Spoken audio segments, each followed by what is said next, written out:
in California, a lot of it. And there's a particular, I don't want to give it away, but there's a location and there's a very distinct aesthetic to this film. And that is very much a character in it. Can you kind of give us a sense of that?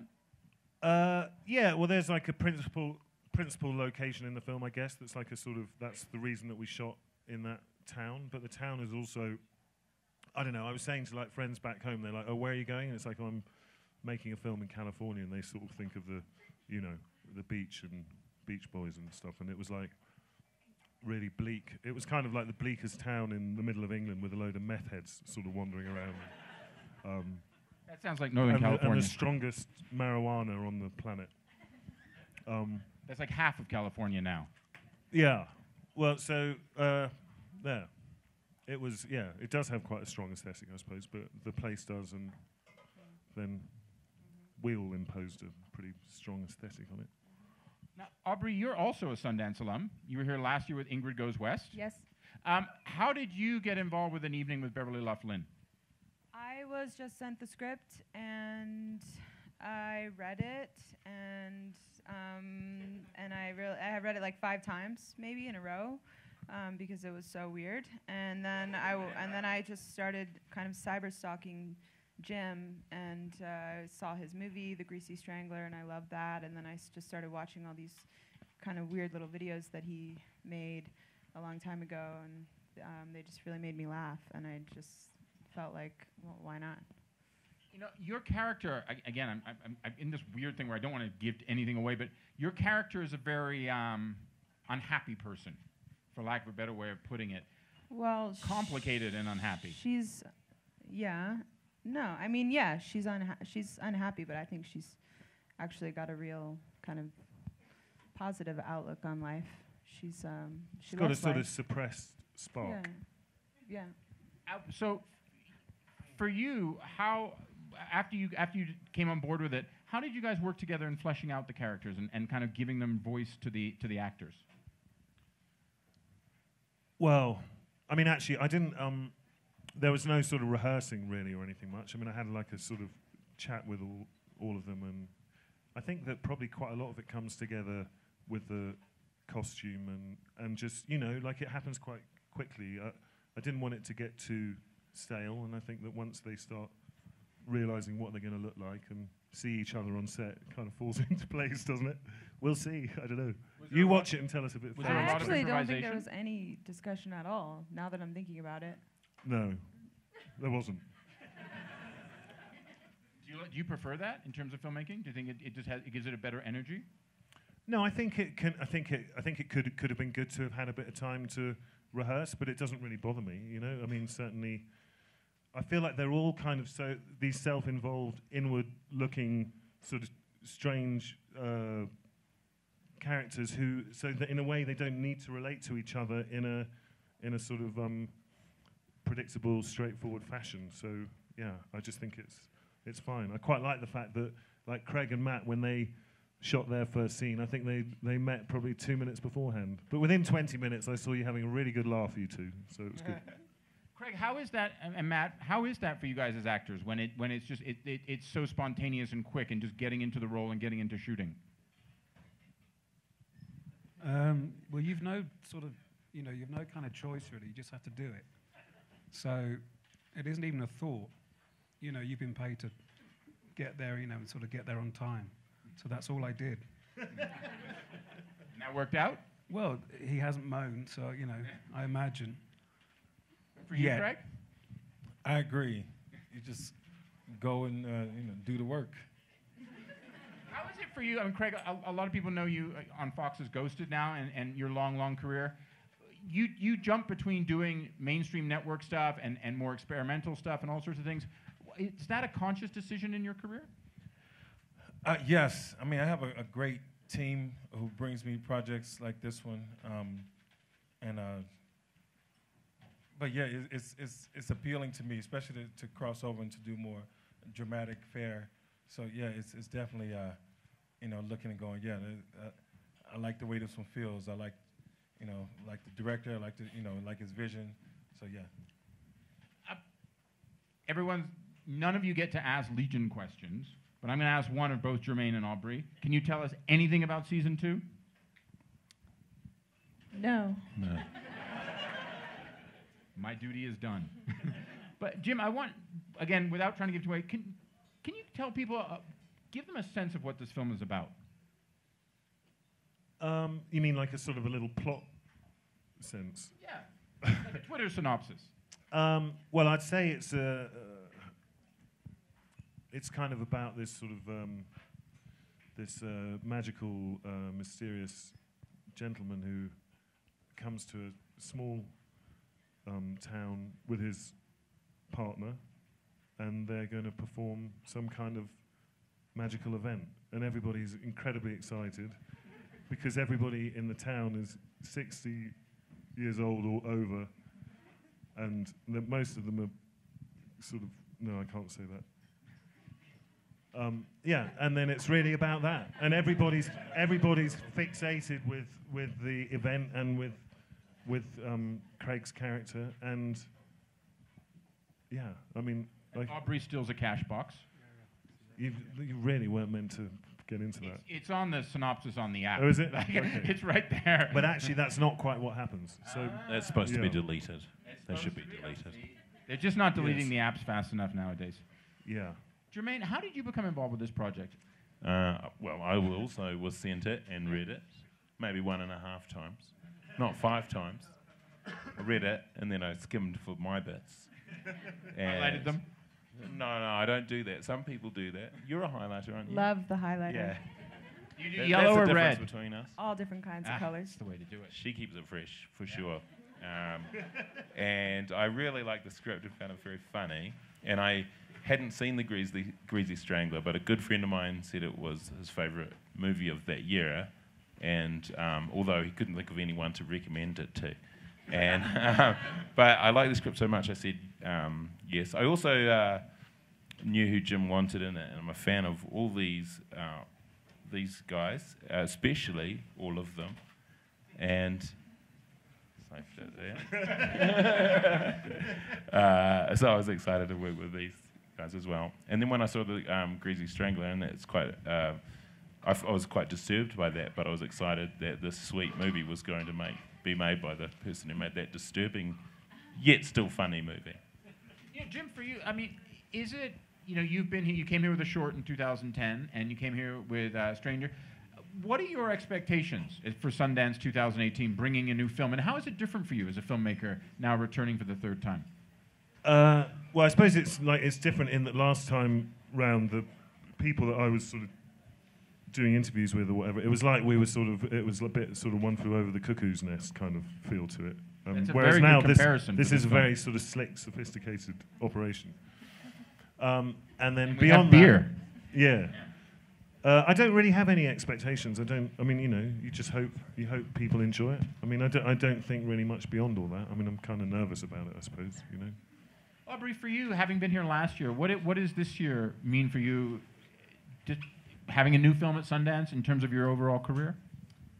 I don't know. I love coming to Sundance. I'm always so surprised when I get to go, and I always feel so grateful that I'm in a movie that people are gonna see. It's such a fun way to see something that you did with these, with people that are really genuinely excited about movies the way that I am. And I'm just really proud of this movie specifically. I think that the world of Jim, and I'm just so excited for people to see it because it's really unlike anything. Do you get nervous when a new film is opening? Yeah, of course. No, I'm honestly. I mean, because some people some people are quite sanguine about it. They're like, yeah, I made it. Look, people will either like it or they won't. I have no control, so I just have to go with it. Oh yeah, no, I'm riddled with anxiety and a lot of different problems. Jermaine, one thing that today all over the country there's a commemoration of last year's women's marches. There was a respect rally here just down the street here at Sundance. Yeah, you can clap for that. Yeah, I'm sure many of you were there. Aubrey, what do you think? Aubrey, you're a woman. What do you think about what's happening in Hollywood and things like the Me Too movement and Time's Up? Do you think that the changes are going to stick? I hope so. I don't really. I don't know. I don't really want to talk about that stuff. But I hope for the best always. You can clap for that. We're going to take some questions from you guys in just a minute. Kind of funniest stuff because it just felt it was just getting in the way a bit, you know? It's like a fine balance of how bonkers you can make it and then still have people care about the characters. Madame. Nice pins, by the way. Thanks. I was up a little early this morning. I like that your cast is very diverse. A lot of you guys work on really big projects. And I'm curious, do you prefer to work on huge projects or something where, like Jim, he writes, he directs, he edits the whole thing, or he puts his heart and soul into it? I'm just curious how you feel about a movie like this versus the big blockbuster movies. Well, Craig kind of answered that already in terms of the way he likes his career to have a span. But Jermaine and Aubrey, what about for you guys?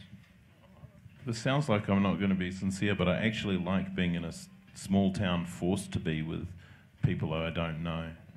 Me too. Yeah, you can really concentrate on what you're doing, and you can get to know each other and hang out and do things that you normally wouldn't do, like walk into the redwoods and things like that. Matt, for you? Sorry, I was miles away.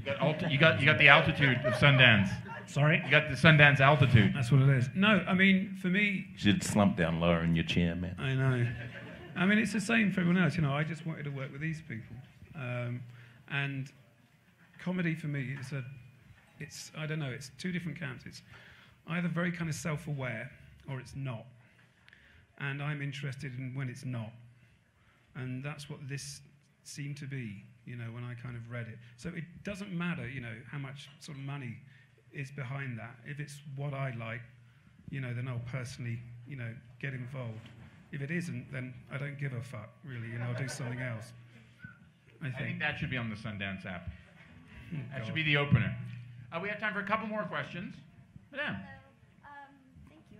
This is a question for Jim. When you're editing and writing and directing, how do you compartmentalize, like, all of the different sections? Yeah, I didn't edit the film. I had an editor, but And you co-wrote with David. yeah. So yeah, I mean they're just I don't know. I think it's all like just different.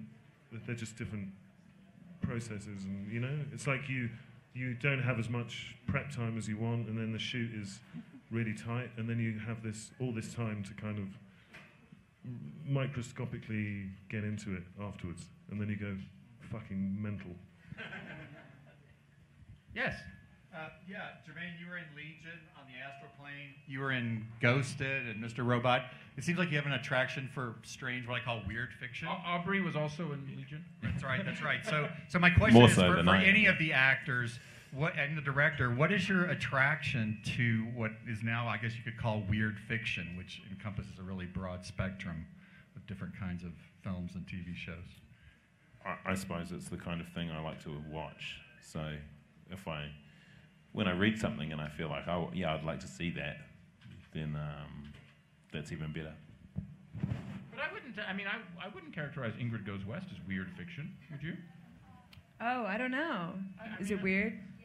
But it was incredible. I mean, it was incredibly heartfelt and emotional as well. I mean, I remember when I saw it here last year, the way audiences responded, it was visceral for them. They felt like they knew those people and they knew that culture. So I mean, that's just my take. But I think all these guys really do. You've got a wide spectrum of stuff you do. Well, I really am drawn to things that don't take place on Earth. You know, things that are just completely made up. That's the most fun because I like using my imagination. We have time for one more question. I don't know. I can't. There's someone back there. Sorry. Hey, look, I'm Mike. Cool. So I know for the cast, almost all of y'all have been in both kind of more episodic pieces and features. Yeah. Okay. Cool. So you've been. I can yell. Feedback Nation. Here we go. So I know you've been in both, episodic work and more feature work, and the line's starting to blur between the two even more now. So do you have a preference for what kind of medium you prefer to work in? Aubrey? I mean, I don't know. No, I like movies. I guess if I had to if I had to pick, if I really had to, I would pick movies. I just love movies. I like episodic work also, and I feel like I've been really lucky to be on things that I really genuinely love. But there's just something about movies I feel that are very magical. For you as an actor, Aubrey, is part of that is because it's I mean, you guys spent how many days making this film? It's 22 22. days. Do you prefer this kind of concentrated period of it's just you're doing the work and you just dig in? Yeah, definitely. Yeah. Jermaine? They're good for different reasons. Movies are good for that reason, and TV shows are great because you can spend more time with the characters, and people get to know the characters and love the characters in a TV show. Great. You remember how people were upset when Friends ended? The national nightmare never ends. You get more time for takes and stuff when you're doing a movie. TV is like, come on, let's get it done. And movies have some of that, but you can spend all day on one side, and in that time you've created some some improv, and you got your lines better, all stuff. So. But they're both separate entities.